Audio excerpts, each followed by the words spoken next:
Now, as far as quarterbacks go, where does Russell Wilson stack up as far as the hardest ones to bring down? Russell is always a tough quarterback to go against because, he's shifty and he's pretty good with his timing, too, with the football.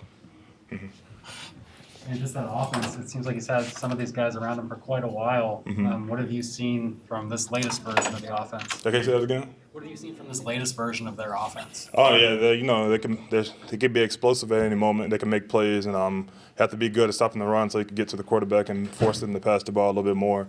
And just have to affect Russell and get in his face and either that's getting a sack or getting the ball batted down or just getting hands up to mess up his vision. You think going against Murray this past week and kind of the rush plan that you had to try to do against him is kind of good prep work for what might be most beneficial for Russell Wilson? Yes and no, simply because I feel like there are two different types of quarterbacks. Kyler is a big escaper to the outside and throws a lot more on the pass, and Russell he steps up in the pocket and look more inside rather than outside like Kyler. When you were with the Giants last year, you guys beat them out there. What was kind of the key to that? You have to contain Russ. You have to get in his face, get to him, and like I said before, just got to affect the quarterback all 4 quarters of the game.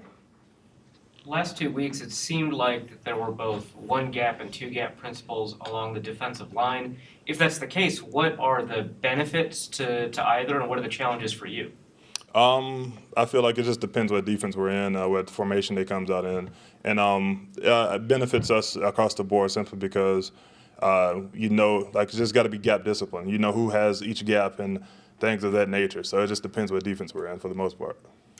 Dalvin, I know when you were talking about Kyler and that he likes to get to the outside, but from your perspective, what does it look like when guys it almost looks like they have him and then he escapes away? What is that like in that moment for defensive linemen? It's horrible for a defensive lineman because you get so close to him. But you have to just depend on your other teammates around you because you have to play off of each other as a defensive lineman. So like a D tackle might end up having secondary contain at any given moment. So you have to be prepared for that. Is that kind of similar with how you have to game plan for Russell Wilson? Just knowing that that scramble ability, that escape ability type thing is similar? Yes, because like I said, Russell steps up more into the pocket rather than outside. So it's just you have to game plan for all cases, all scenarios for the most part, and just know who you're rushing with and how everybody rushes beside you. Dalvin, I know you obviously experienced some of the Vikings home crowd with preseason games, but just after having 2 back-to-back road games, how excited are you to be at home and to be in front of the fans for a regular season? I'm super excited because I saw how loud it got in the preseason, so I could just imagine with a full U.S. Bank Stadium, it's going to get crazy. So I'm super excited for it, especially on defense. Yeah, part of the conversation when you got here was changing positions, but obviously a lot of defensive linemen move around in different spots. I mean, how different has it been? Your role over these first 2 weeks from what it was in the past? It's more different because I'm more on the outside, more on the tackles. Normally at nose guard, you really don't get to see the tackles throughout the whole game. A lot more on the tackles and play a lot on the guards, just like I did before. So it's it's pretty much the same and similar in some cases because sometimes I might end up on the nose guard depending on the formation. And I just get to play a lot more outside than I did before. That one would be a stretch to say that you guys maybe need to play with a little sense of desperation this week to avoid that 0-3 hole. I wouldn't say that. I would just pretty much say we're taking it 1 week at a time, and we can't go out there thinking about the last 2 weeks. We have to focus on the next team and the next game, and take it one play at a time when we go on the field. I feel like a lot of times when defensive linemen come in, whether they're fairly young in the league or veterans in the league, they talk a lot about Coach Dre and how he's able to kind of hone in on their skill set. Just wondering from your perspective what it's been like to work with him after being other places. It's been great simply because just making the transition back outside to still defensive tackle, but more of the tackle. He's been helping me out a lot with that technique and just the reads and keys and things I need to make sure I stay on top of and just to continue to get better in that position. What is different lining up against a tackle versus a guard? When you line up, the closer you get to the inside, the quicker everything happens. So if you're at 0, when the center snaps the ball, he's on you. There's no space, you can't false step. If you false step, you might get reached or cut off. And at the 4 or 5 technique, Most of the time, if it's a pass, you'll know if the guard steps back to try to get 45 degrees and stuff like that. And if it's run, they're coming right off. So you have a little bit more time to react to things. And you have to put in consideration with the tight end and all that stuff too. So it's a lot more to read out there. But the closer you get to the zero nose, everything's a lot quicker. Hey, Dalvin, a Maybe couple aren't weeks. used to seeing you, a guy of your size. Pretty much I get the comment at least once a game. I hate having you out here. I wish you was back inside, but making their job a lot more tougher. So I'm enjoying it.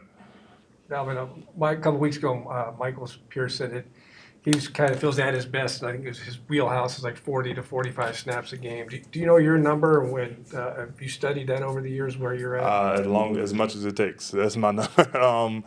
I really haven't studied a perfect number because my mindset, long as it's time on the clock, I'm going to be ready. So that's what I prepare for every week. So as long as I'm out there and my hands in the dirt, I'm going to be prepared and ready to go for the next snap.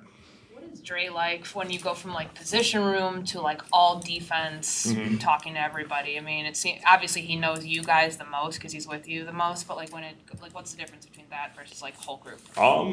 It's pretty much the same. He treats every position just like if they were a D-line mentality, I would have to say.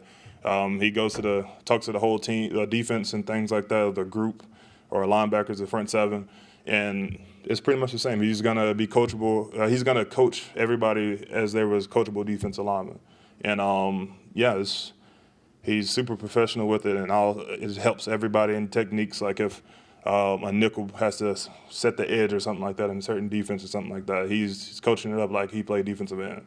And it helps out those smaller guys with the techniques and stuff they need because they might not always have the size. When you came here, I know that you like had mentioned to us just about like the pedigree and him and kind of what the reputation is around the league from a defensive lineman perspective. What is the reputation of him around the league? He's a great coach. Every defensive lineman already knows around the league that he's going to help you with your technique. He's super technical on the field, and it's the small things. And he teaches you those small things that make a huge difference on the field. What's the difference for a defensive lineman going up against a lot of the condensed formations you see in Seattle versus a lot of the spread formation type stuff that you see with Arizona? One of the biggest things playing like interior would have to be it's a lot more messier out there with the looks and the formations, and you'll be a little bit slower to read play action pass and things of that nature because everybody's right there. You might see a flash tight end go across the ball, and you're trying to make sure it's a run make sure it's a pass before you actually convert to pass and get out your run gap. Are there offensive line split differences like there are in college in the NFL? Yes, it depends. It goes team by team and player by player because some players, offensive linemen, when they're trying to cut you off, maybe they get a little bit tighter, or the guard and tackle may be a little bit tighter on double teams and combo blocks and stuff like that. So it just depends on the different players and the team we're facing for the most part. Last couple for Dalvin? What's it been like playing with Daniil so far, especially seeing him have a game like that? Oh yeah, I've been super excited and it's been fun because just to see him have a game like he did, like you just see what kind of caliber player he actually is in person, and just like I said before, he's like a freak of nature out there. It's like his pass rush ability is through the roof.